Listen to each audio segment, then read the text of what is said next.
Boa noite a todos. Estamos aqui no Espaço Maker da Alê, quinta edição da Alê, para falar sobre como ser maker e como criar possibilidades para isso. Então, a nossa conversa de agora, nesse turno da noite, que tem um público um pouco mais maduro também, é com o professor Tiago, que é parceiro aqui também no espaço, e está ajudando a viabilizar a execução das oficinas e tudo mais. Então, primeiramente, professor Tiago, muito obrigada pela parceria, por estar conosco aqui também nessa missão. O professor Tiago vai falar um pouco sobre prototipagem de baixo custo para projetos educacionais. Esse é um conceito que a gente tem adotado amplamente no Núcleo de Inovação Tecnológica e Pedagógica da Universidade Veiga de Almeida e nos projetos que a gente executa como núcleo, mas também para criar recursos e ferramentas que possibilitem aos professores e às pessoas de outros cursos criarem seus projetos ou realizarem as suas atividades. O professor Tiago é engenheiro civil, ele tem mestrado na área de civil também, e é especialista em mídias e tecnologias na educação. Então ele está aqui para compartilhar um pouquinho essa proposta, um pouco dos desafios, professor Tiago, e para mostrar que mesmo com materiais baratinhos como papelão e acessíveis, a gente consegue criar possibilidades para desenvolver a criatividade do nosso público. Professor Tiago, boa noite.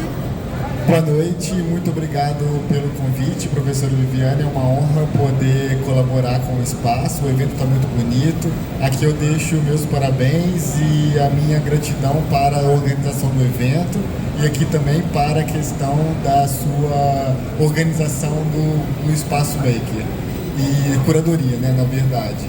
E é um prazer poder colaborar com esse assunto, porque realmente faz parte do nosso trabalho enquanto núcleo. É uma atividade, a prototipagem é um conceito muito próximo da arquitetura e da engenharia. Nós utilizamos muito isso, só que ele foi realmente extrapolado para todos os outros cursos, em especial dentro da metodologia Maker utilizada na universidade, dentro para todos os outros cursos e áreas. Então a gente faz a prototipação, você faz o primeiro objeto daquele projeto, você faz a primeira obra daquele projeto, isso é muito importante. E a questão é que dentro do processo de elaboração do produto, a gente tem sim a necessidade de fazer com objetos com materiais de baixo custo. Você vai fazer o protótipo com um material caro, vai fazer ele já detalhista, vai fazer ele já com todas as suas características. Muitas vezes é necessário, pelo processo de amadurecimento do projeto, fazer com materiais de baixo custo. E aí nós temos, enquanto núcleo, a questão da sustentabilidade. Então nós naturalmente conseguimos aproveitar materiais, nós conseguimos utilizar novamente os materiais. Então nós temos a prática de usar papelão, madeira, isopor, materiais que já foram utilizados em outros objetos, e isso acabou gerando uma prototipação de baixo custo, ou seja, com possibilidades acessíveis, a gente consegue prototipar um material.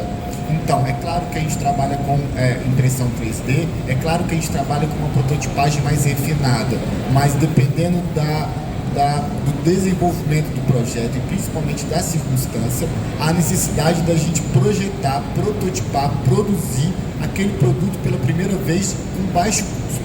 Isso viabiliza a visualização do objeto, viabiliza a percepção de características que a gente não tinha em projeto, fazendo com que o usuário, o projetista, consiga perceber realmente questões que devem ser modificadas, no sentido para que, quando for produzir com outros materiais, a gente produzir com mais refino, mais características mais próximas do produto acabado. É essa o objetivo da prototipagem de baixo custo.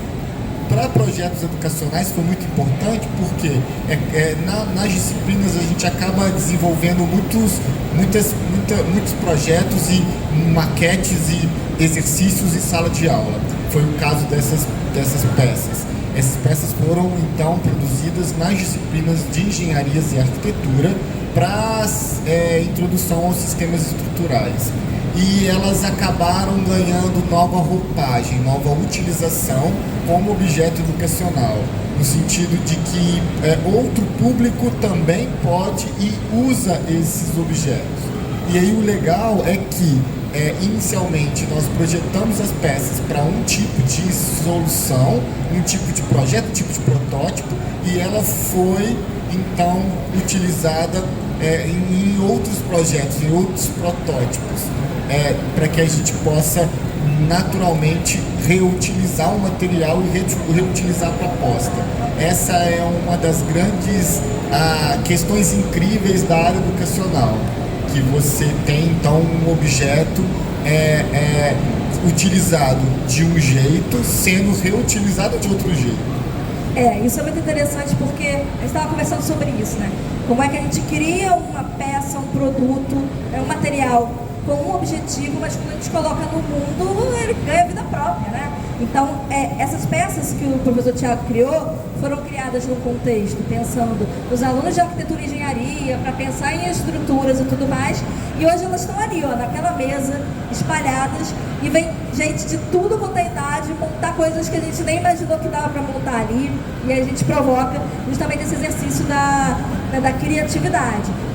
Tem algumas cortadas em MDF, mas tem de papelão também. Então, né, a gente cortou na cortadora laser, mas dá para cortar até com tesoura, Isso. As peças inicialmente foram então feitas para universitários, para graduação, e hoje em dia vocês têm registros nas redes sociais e nas nossas redes que elas são utilizadas por crianças, elas cativam as crianças. Então isso é muito potente, muito bonito da gente ver. E o encanto, essa semana tinha um menino ali que foi montando um negócio, o que é isso? Ele é uma flor, ele devia ser no ensino médio.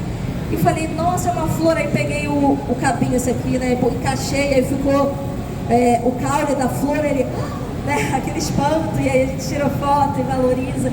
E assim, eu nunca pensei em mudar a flor com isso aqui, a gente vai com a cabeça de engenheiro para montar a estrutura, o que é. Aí alguns têm uma casa, uma árvore, sai de tudo ali, né, desde os pequenininhos até os mais velhos. E a gente pode trabalhar isso com diferentes propostas pedagógicas, né? Para além da criatividade e para quem trabalha com criança, né? A questão das habilidades manuais mesmo, a questão da percepção de espaço e de criatividade de maneira geral. Imagina, eu estava falando com ele, a gente tem escolas, né, ou espaços sociais mesmo, que tem uma carência muito grande de recursos, e a gente pode produzir com papelão várias dessas e entretém as crianças, elas brincam, se divertem, né? Uma possibilidade aí fácil de fazer. Isso, são peças de baixo custo, você pode fazer com tesoura em casa mesmo, e isso acaba gerando possibilidades, né? Fica muito criativo, estimula a criatividade, porque, mais uma vez, para a gente são peças que são estruturais e que nos olhos de outras pessoas viram flores, viram carros, viram outros objetos que a gente não está muito acostumado. A gente não esperava, porque é isso, botou no mundo o objeto, ele ganha vida própria. Mas para além dessas peças também, que é um case muito legal, a gente vem vendo outras possibilidades também com prototipagem de baixo custo e provocando quem está envolvido nos nossos projetos que essa fase inicial do projeto tem que ser de baixo custo. Eu não vou ainda, porque o primeiro objetivo, né, da gente, quando a gente fala em prototipagem de baixo custo, é que são os testes iniciais. Eu criei um projeto, vou dar um exemplo de uma maquete tátil que vai estar aqui na sexta-feira com a querida Érica, nossa parceira do Núcleo. E a gente está desde a semana passada numa luta, né? Monta, desmonta, testa e tudo mais. E aí já foi pro primeiro teste já na MDF. Eu falei, gente, testa no EVA, testa no papelão, porque ainda vai dar errado a peça até dar certo, né? E a gente tem que testar conceito, você testa conceito mesmo. Eu acho que essa textura aqui, ou esse corte aqui, assim vai dar certo. Aí você testa, não deu certo, não ficou legal, ou a configuração da máquina você ainda não acertou, está aprendendo a utilizar o equipamento como a cortadora laser, né?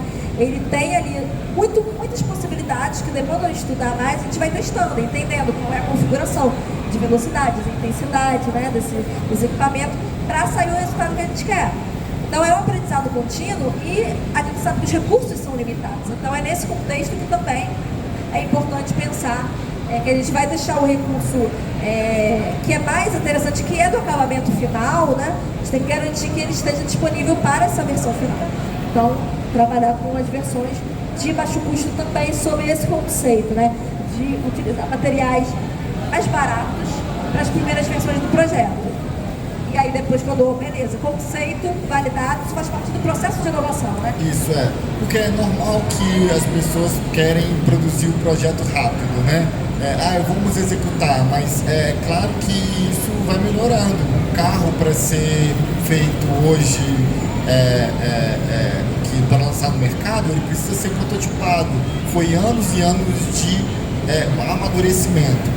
E os trabalhos que a gente desenvolve são trabalhos inovadores, novos, recentes, no sentido de que não tem um manual organizado, não tem um manual de boas práticas, ele vai no teste da execução e é natural que isso seja ajustado. Exatamente, né? Dentro até desse desenho de testes, a gente está justamente buscando formas de criar materiais, né, que possam ajudar as pessoas que estão começando, porque é um desafio, né? A curva de aprendizado tem sido, né? É muito grande, e aí pra gente de engenharia, a gente já está acostumado com esse tipo de mentalidade. Agora, outras áreas, né, são envolvidas nessa parte, porque realmente a área da saúde, por exemplo, a gente faz um protótipo a gente está fazendo também um protótipo de objeto educacional para a área de fonoaudiologia, né? E aí a gente estudou a questão da escala. Então, para ajustar a escala, para ajustar o tamanho, precisa de pensar no material. Então, foi feito um protótipo inicial de isopor, que é mais barato, mais fácil, mais tátil. E aí depois pensa-se em fazer o protótipo de outros materiais. Então, é isso que acontece para todas as áreas. Então, é possível para todas, a lição é possível para todas as áreas do conhecimento, área de saúde, de tecnologia, área de humanas também, a gente tem trabalhado muito com eles, tanto para produzir quanto para pensar nas aplicações, né? E é possível também para os diferentes níveis, né, da educação. Então, a gente consegue trabalhar com a educação básica, mas também, né, desde os pequenininhos lá do fundamental, do ensino infantil, até o ensino superior, dependendo de como que a gente envolve eles na etapa de criação ou coloca eles para montar ou para aproveitar, né, essas oportunidades. Eu queria deixar claro que esse conceito de prototipagem de baixo custo, ele não é só para protótipos físicos e questões que a gente está comentando até agora. Você pode prototipar de baixo custo um aplicativo. Vamos pensar nisso? O que você faz um protótipo de baixo custo com um aplicativo? Vamos fazer no papel. Vamos fazer no papel as telas do aplicativo, imprime as telas do aplicativo e vê o layout daquele aplicativo no papel, para que quando o programador possa pegar aquele papel, ele possa saber do que se trata e fazer a programação de uma melhor forma. Então, o protótipo de um aplicativo pode ser no papel. Também. É baixo custo, é acessível. Tem um aplicativo, eu esqueci o nome agora, mas a gente usou numa disciplina, que você tira as fotos justamente dessas telas que você desenhou e depois você diz para ele o que vai ser a função, de que tela vai para qual tela, dá para fazer ali rapidinho e ele dá uma simulada, né, de como que vai funcionar. Então isso é muito interessante. No campo da inovação a gente chama isso também de MVP, mínimo, né, produto viável, que é MVP, a sigla em inglês, que é uma primeira versão que consegue cumprir a funcionalidade dela. Então, você vai conseguir demonstrar para um possível investidor, para um possível parceiro, para o professor, né? Antes, até para conseguir captar recursos e possibilidades para executar, né? Então, esse MVP é importante. A gente lá nas disciplinas, o que os alunos acabam apresentando geralmente é isso, é uma primeira versão, né, do que eles imaginaram, do que eles querem realizar. E aí, algumas acabam evoluindo para uma possibilidade de parcerias, outras que vão chegar aí para outros estágios e avançar, né, sendo mais sofisticados ou melhorados. Isso, é a maneira pela qual a gente consegue tirar a ideia da mente e colocar ela numa outro estágio, né? Eu não quero colocar no papel, porque pode não ser no papel, mas você tira a ideia do campo somente das ideias e colocar ela na prática. Então, a prototipação pode ser a prototipação de uma empresa. Vamos fazer a prototipação de baixo custo de uma empresa multinacional? Faz uma no seu quarto, ver como que ela funciona, aquele ambiente, para você ver se você consegue atender o seu cliente da maneira correta. Então você pode prototipar aquela tua ideia de diversas formas, de diversas maneiras, dado o seu contexto ali. Então, quando você é criança, que você faz uma brincar de teatro simulação também, né? Simulação, é como se você simulasse e também poder prototipar uma ideia de alguma coisa. Porque são conceitos que são similares, mas assim, quando a gente fala em protótipo, a gente está falando de um produto. Então ele vai ser ou físico e agora digital também, né? A simulação ela vai para um campo mais de experiência, né? De situações também, do processo. E podem andar juntas, né? Isso. Porque se você for pensar em engenharia e arquitetura, você tem que pensar no produto, a gente tem que pensar no produto a partir de como que ele vai ser aplicado. Então pode testar dessa maneira. A gente utiliza o termo simulação muito. Você simula o prédio, simula o projeto com relação ao vento, o sol, então isso é bem importante. Usar softwares para isso, mas pode também colocar aí, né, modelos que representem aquela realidade ou aquele projeto dentro daquelas condições para ver como que vai se comportar, observar, né? Então isso é bastante interessante. Testar materiais, que às vezes, no campo das ideias, às vezes faz o maior sentido na hora que você corta, que você faz, não fica legal, uma coisa não casa com a outra, não dá a experiência que você quer, né? Porque às vezes tem uma experiência que passa pela textura, pelo como montar, e a gente vai sentindo isso às vezes, validando a ideia com o público-alvo. Isso é muito comum que a gente não tenha a percepção e a experiência do objeto mesmo do fazer. É normal, muitas vezes são projetos novos. Então, a gente faz para testar mesmo, né? Então, coloca o usuário para testar aquele projeto. É muito importante a gente saber das nossas limitações. A gente não conhece todos os materiais, não conhece todas as técnicas. É muito comum a gente receber professores, né, professora Viviane, que às vezes nunca imaginaram fazer o protótipo com aquele material. Ah, mas isso é bom? Não, peraí, não é o final, é só o início. Vamos testar para ver se é isso mesmo. Ah, mas não vai ficar bom. Vai ficar bom nesse estágio. Depois a gente vai melhorar e passar para um outro produto, um outro projeto. Mas aqui a gente já consegue materializar o produto, né? Eu acho que é sobre isso, sobre materializar. O protótipo ele permite você concretizar ou digitalizar, né? Mas é isso, sair do campo das ideias, porque quando sai do campo das ideias, ganha força, ganha vida, e aí a gente vai conseguindo visualizar, porque é como o nosso cérebro funciona. A gente tem uma limitação. Tem pessoas que têm a capacidade maior de na cabeça ali já construir o projeto inteiro, já perceber tudo, mas são exceções. De maneira geral, a gente consegue ter uma ideia, mas eu pelo menos sou uma pessoa super visual, então às vezes eu fico assim, isso, eu tenho que pegar e fazer e testar ali, mesmo que seja com papel, para entender se funciona aquela ideia. Eu falo, não, tá, faz sentido. Aí a gente vai, então agora vamos ver que material a gente vai fazer, em que tamanho vai fazer, como é que vai ser.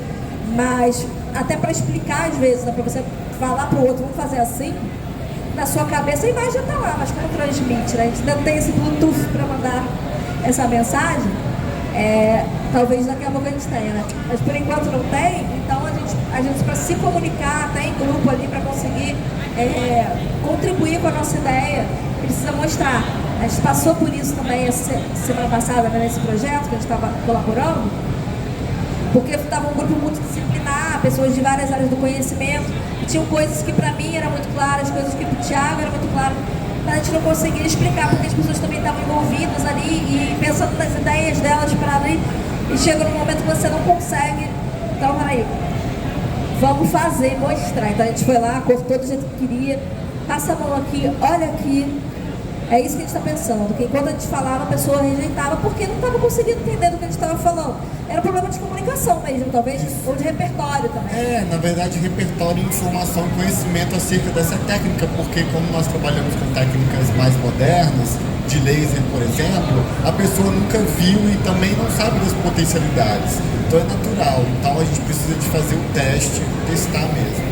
E aí, o exercício que a gente está fazendo agora para além de usar as ferramentas, pensar sempre nessa otimização do uso de material. Então veio uma proposta inicial de usar 2 placas para fazer uma determinada funcionalidade da maquete, e Eu falei, não, peraí, a gente está com equipamento altamente tecnológico que nos permite aplicar texturas diferenciadas numa placa só para que a gente não precise utilizar mais de uma para fazer o mesmo projeto. Por quê? Porque existe uma limitação de recursos financeiros, mas também de recursos naturais, que é uma camada de sustentabilidade que a gente também traz. Eu como engenheiro ambiental e Thiago como engenheiro civil, que também atua, né, com essa área da sustentabilidade. Com certeza, a gente trabalha muito na área ambiental. Não tem como hoje em dia, né? A gente trabalha com esses dois pilares, a inovação e a sustentabilidade. Nada do que a gente faz não tem esse pensamento. Tem esse pensamento em todos os nossos trabalhos. Tá certo, Thiago. Alguém tem alguma dúvida? Quer fazer alguma pergunta?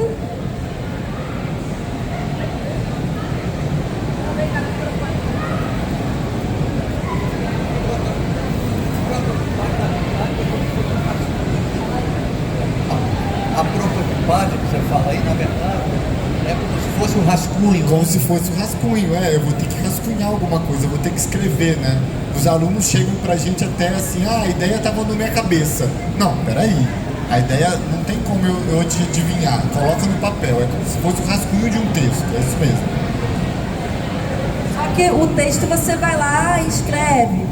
Até com desenho, às vezes você consegue demonstrar. Mas, por exemplo, eu não sou boa em desenho. Então eu vou preferir mostrar aqui, montar alguma coisa, falar, é mais ou menos isso aqui que eu quero. Ou pensar no meu repertório e o que eu conheço que tem aquela funcionalidade ou que eu posso citar para aquela pessoa conseguir entender do que eu estou falando, né? E da prototipagem, ela é mais do que um rascunho, porque ela já é para além do rascunho, ela já tem que ter uma funcionalidade, ela já tem que permitir, não é só um desenho do negócio, a gente tem que conseguir já entender como que funciona, né? É isso? Fazer um teste mesmo de se aquilo vale ou não. A gente faz testes de encaixe, testes de materiais, testes de conexão, testes de aderência, teste de funcionalidade daquele material, mesmo teste de usabilidade, teste de manutenção também. Então tudo isso faz parte desse nosso contexto. E mais uma vez fortalecendo, nós enquanto trabalho com os estudantes também, a gente faz esse esforço dos estudantes colocarem na execução a ideia deles. Bom, então acho que... a gente convida todos os participantes a interagirem com as peças, a poder também conhecer esse trabalho. A gente desafia, mais do que convida, a gente desafia vocês a virem ali montar alguma estrutura ou alguma coisa, inclusive de às vezes, surpreender bastante a gente. Você tem que usar a criatividade, né? Mais uma vez falando, não tem regra e não tem manual. Também é bastante interessante, né? Porque libera a criatividade, não está engessado. Tem gente que chega e fala, mas eu não sei montar. Eu falei, impossível, quem não sabe montar, é só conectar. Você sabe montar, alguma coisa você vai fazer aí, não tem certo e errado, então não sei fazer, porque como que não sabe fazer se nem sabe o que vai fazer, né? Tem manual? Tem as peças se conectando. Bom, não tem manual, não tem instrução, como que ele não sabe fazer? É ele que vai decidir o que vai fazer, não tem, né? Não tem isso. Eu acho que isso é um exercício para criatividade, porque como não tem pronto, tem que vir da mente mesmo. Então, pegar de ter modelo para copiar, né? E ir um pouco para tentar abstrair disso e tirar ideias do papel. O que é importante também para desenvolver a criatividade dos estudantes, dos nossos jovens. Saiu um estudo aí esses dias falando que os estudantes brasileiros, não sei se você viu, depois eu te mostro, estão entre os menos criativos. Olha que surpreendente, porque acaba com essa ideia de só copiar modelo. Então a gente precisa dar ferramentas e exercitar, porque criatividade é exercício também. Você exercita, você vai conectando pontos, você vai vendo caminhos que funcionam para você e cada vez mais tendo mais facilidade. A gente tem observado isso, né, no desenvolvimento infantil, que às vezes surge um estudante, uma criança que já tem esse viés da criatividade, porque tem repertório, tem vivência, mas aquela criança, por exemplo, que não consegue produzir, não consegue criar, porque falta informações, falta repertório na mente da criança. Falta vivências mesmo da criança, né? O que é complexo. Isso vai gerar realmente um adulto sem criatividade e grave, né? Porque o mercado de trabalho hoje precisa de criatividade. Hoje, um profissional independente da profissão precisa de ser criativo, de diversas formas, né? A gente, por N motivos, a gente precisa de ser criativo. Exatamente. Bom, professor Thiago, muito obrigada por estar aqui compartilhando. Todos os dias a gente troca muito, né? É um prazer trabalhar junto. Acho que a gente tem construído coisas muito legais e ainda tem muita coisa pela frente. Obrigado, a recíproca é verdadeira. Parabéns pela sua criatividade, né? De criar essas peças, engajamento e por tudo que você tem construído aí com os seus projetos e seu trabalho. Muito obrigado, é um prazer poder colaborar, essa equipe incrível, esse trabalho tão importante que a gente faz, com tantos resultados. A gente percebe que na Ler esses resultados direto com o público entre professores e estudantes. Isso é muito gratificante. Maravilha. Muito obrigada. Obrigado.